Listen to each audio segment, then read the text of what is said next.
IT शेयरों में आज है तेज गिरावट और इस गिरावट की वजह बताने के लिए कुशल है हमारे साथ तैयार। कुशल बताइए।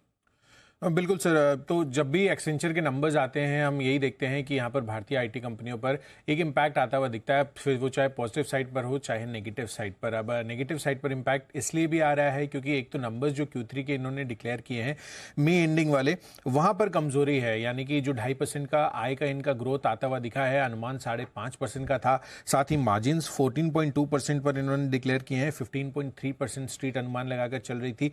तो दोनों ही ऑपरेशनल लिहाज से, टॉपलाइन लिहाज से और ईपीएस के पर्सपेक्टिव से भी कमजोर नतीजे हैं।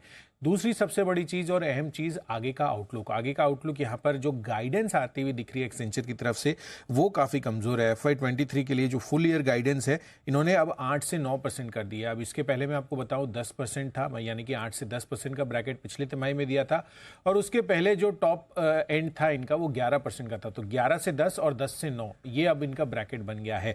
इसके साथ ही अगर आप देखें तो यहां पर जो तीसरी तिमाही में नई बुकिंग्स है वो $17.2 बिलियन पर आती हुई दिखी है, जो कि पिछली तिमाही के मुकाबले 22% की गिरावट इनकी नई बुकिंग्स में हुई है। और मैनेजमेंट ये कह रहा है कि जो छोटी डील विंस है वहां पर जितना अनुमान इनका इनका जीतने का था उस हद तक ये चीज मटेरियलाइज नहीं हो पाई है। तो एक्सपेक्टेशंस आगे चलकर ये भी हो सकती है कि जो आईटी स्पेंडिंग है वो आगे चलकर थोड़ी डीले या डेफर होती हुई नजर आए।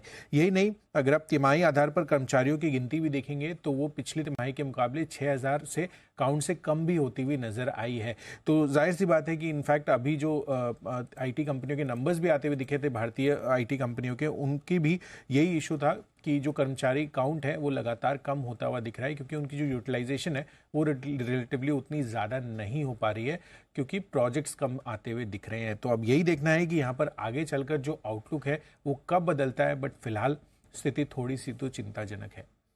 आईटी शेयरों को लेकर चिंताजनक स्थिति, ऐसे में खरीदें, बेचें या इंतजार करें, ये तीन मन में आपके सवाल हो सकते हैं आईटी शेयरों को लेकर। शरद जी से जवाब लेने की कोशिश करते हैं। शरद जी, इन तीनों में से आपको क्या ठीक लगता है और किन शेयरों में ये सब करना ठीक लगता है? मुझे लगता है खरीदना चाहिए।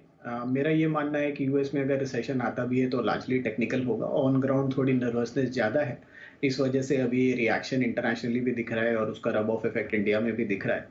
बट ऑलरेडी करेक्शन जिस टाइप की इन स्टॉक्स में आ गई है वहाँ से मुझे नहीं लगता कि बहुत ज़्यादा डाउनसाइड बचती है। और ज़्यादातर जैसे जैसे ये रिकवरी आती है, मुझे लगता है अगर सिंपली ज़्यादा ग्रोथ के एंटिसिपेशन नहीं भी आती है, सिंपली न्यूट्रल लेवल पे आते हैं, तो ज़्यादा स्टॉक्स में आपको यहाँ से 20% जैसी अपसाइड मिलनी चाहिए। टॉप बेट लार्ज कैप्स में ऑब्वियसली इन्फोसिस मुझे ज़्यादा पसंद है।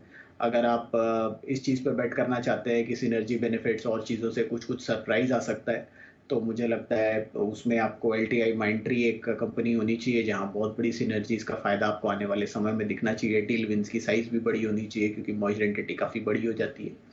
और तीसरा मुझे लगता है कि टेक महिंद्रा में जो मैनेजमेंट चेंज हुआ है उनके साइज के हिसाब से वो बड़ा सेगमेंट है। BFSI में उनकी पोजिशनिंग बहुत छोटी है, सिर्फ 16-17% ऑफ रेवेन्यूज ही आता है। तो जैसे जैसे वहाँ पे नए मैनेजमेंट जो इन्फोसिस से मिस्टर जोशी आ रहे हैं वो आते हैं, उसके बाद BFSI में डील विंस वगैरह आती हैं, तो उसका फायदा आपको टेक महिंद्रा में दिखना चाहिए।